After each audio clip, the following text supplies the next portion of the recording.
de este estupendo trabajo vamos a hablar de un cómic muy cinematográfico, ya que es en sí un homenaje a una película.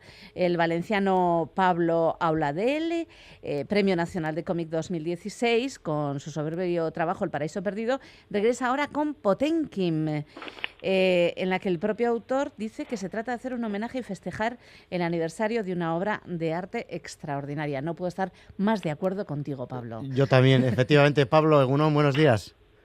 Hola, buenos días, ¿qué hay? Bueno, una historia épica, con tragedia y con una grandísima belleza plástica. ¿Qué te llevó a hacer este sensacional homenaje a la película de Eisenstein? Bueno, pues se trata de un encargo. Yo, cuando acabé El Paraíso Perdido, la verdad es que estaba metido en lo que yo pensaba que iba a ser en realidad mi siguiente cómic, con guión mío y tal, pero se cruzaron un par de encargos que no, de estos que no se pueden rechazar, y uno de ellos era Potemkin. Pues no se puede rechazar en primer lugar porque te lo encarga Libros del Zorro Rojo, que es una editorial extraordinaria. Sebastián García Schnetzer es uno de los, en mi opinión, uno de los pocos editores que aún saben lo que significa editar algo.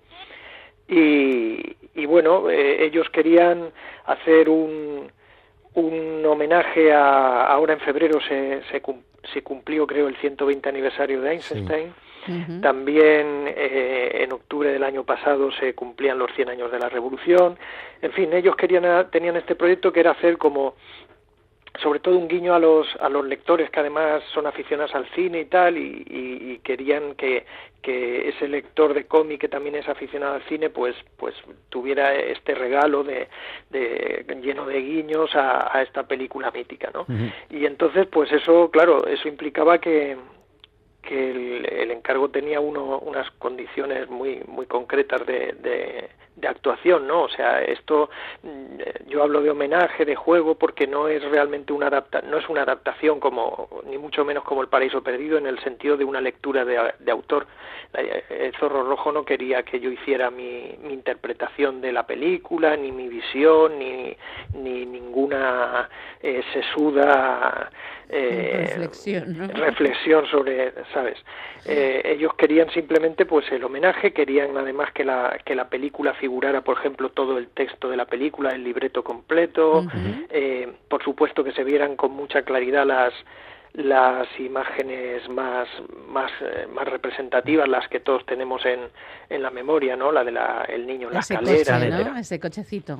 Claro. De todos modos, a mí, ahora que hablas de imágenes, la que siempre más me ha impactado de la película, y me ha vuelto a impactar aquí en el libro, es esa serie, secuencia de imágenes fijas de los leones, de ese león que despierta. Sí, esa es muy bonita. O sea, yo, por ejemplo, esa no la recordaba de cuando había visto la película, pues hacía muchísimos años, la verdad. Uh-huh. Esa secuencia, por ejemplo, yo no la recordaba, y dibujándola tienes razón que es muy hermosa de dibujar, y el efecto que tiene es mientras caen las bombas y tal, está realmente tremendo. No, bueno, y lo que te decía, pues entonces el trabajo iba por un derrotero más bien de pensar, bueno, Eisenstein aquí en la película, cuáles son las características esenciales de esta película, el montaje, como sabemos todos, las metáforas visuales que hace. Uh-huh.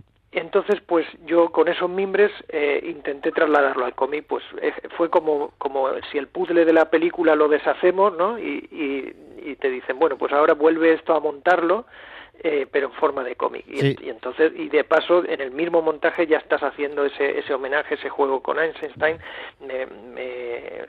Me fijé mucho en las metáforas visuales, esto de la lona, la bandera de la Cruz de San Andrés, etcétera. Sí, porque además, vaya papelón, porque Eisenstein precisamente destacaba por ser un gran montador. Lo que más me ha llamado la atención, lo que me ha gustado, no es, siendo totalmente fiel a la película, no es simplemente recoger los fotogramas que me daría para hacer estas 100 páginas.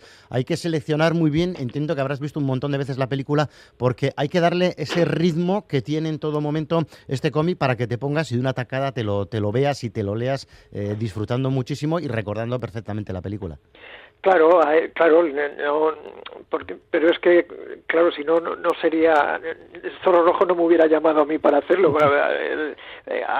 Un profesional del cómic, pues se supone que sabe montar eso para que funcione ahí, ni mucho menos se trata de copiar fotogramas, claro.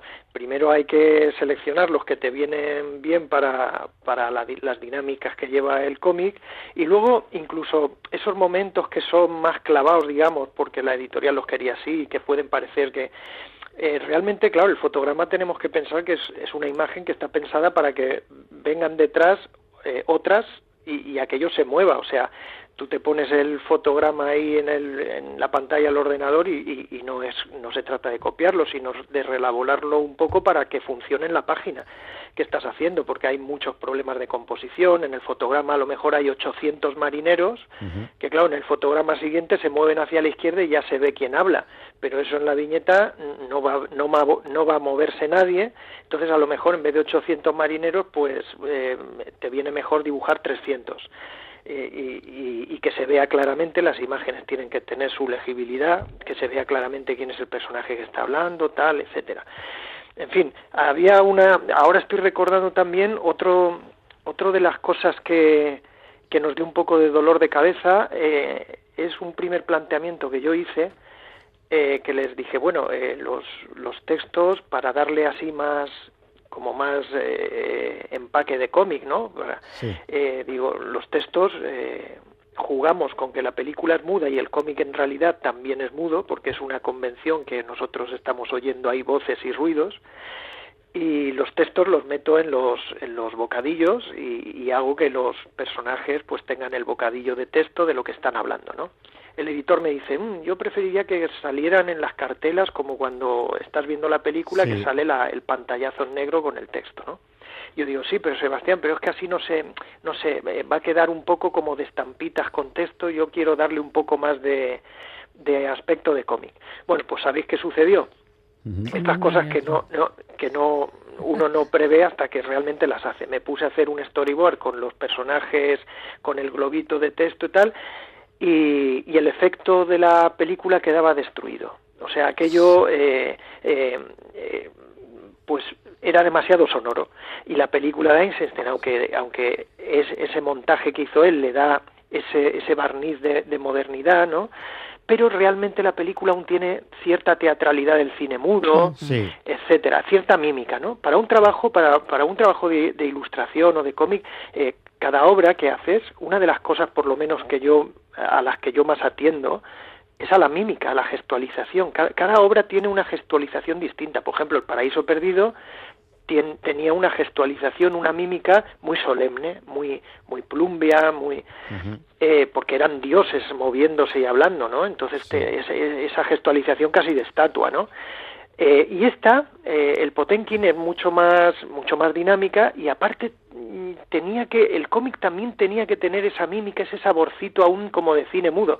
Pues bien, poniendo lo que os había dicho, los textos en los bocadillos, esa mímica de cine mudo quedaba destruida, porque sí, dibujada quedaba como una película sonora. Sí, fíjate, es alucinante, ¿no? Sí, yo creo que al final ha sido un gran acierto esa ubicación de los textos, que están todos íntegramente, todos sí, los que aparecen en la película, y dejar los bocadillos vacíos, que es una cosa sí, al que final me ha llamado los mucho bocadillos la atención. los dejé, eso fue una decisión como a medias, ¿no? A medias entre lo que había propuesto el editor y lo que yo quería, porque así pues conseguía que el lector no se pierda, que sepa quién está, porque claro, no es lo mismo ver la película, que yo tenía miedo que a lo mejor ponías una cartela de esas y no se supiera bien qué personaje estaba hablando, ¿no? Sí. Y entonces, pues bien, los bocadillos te sirven de indicador de qué personaje está hablando, así te aseguras que el lector no se pierde, y le da aspecto de cómic, y por otro lado la película sigue siendo, el ambiente sigue siendo como de cine mudo. Sí, ¿no? Mantiene toda la esencia de la película. Pues la mímica esa no se pierde. Un acierto, efectivamente, Pablo, la manera también de tratar todas esas imágenes, el dibujo y el desarrollo total y ese ritmo que has conseguido darle a este Potemkin, la adaptación de la famosa película El acorazado Potemkin de Eisenstein, publicado por Libros del Zorro Rojo. Gracias, Pablo, por haber estado con nosotros. Ya se nos echa el tiempo encima, pero también gracias efectivamente por este estupendo trabajo que has creado, este Potenkin, y hasta la próxima vez que estemos juntos. Nada, gracias a vosotros siempre. Muchísimas gracias, Pablo Alaudelle. Será hasta la próxima. Y también contigo será hasta la próxima, ¿no? Pues sí, nos despedimos si hasta quieres. Hasta el miércoles, hasta jueves.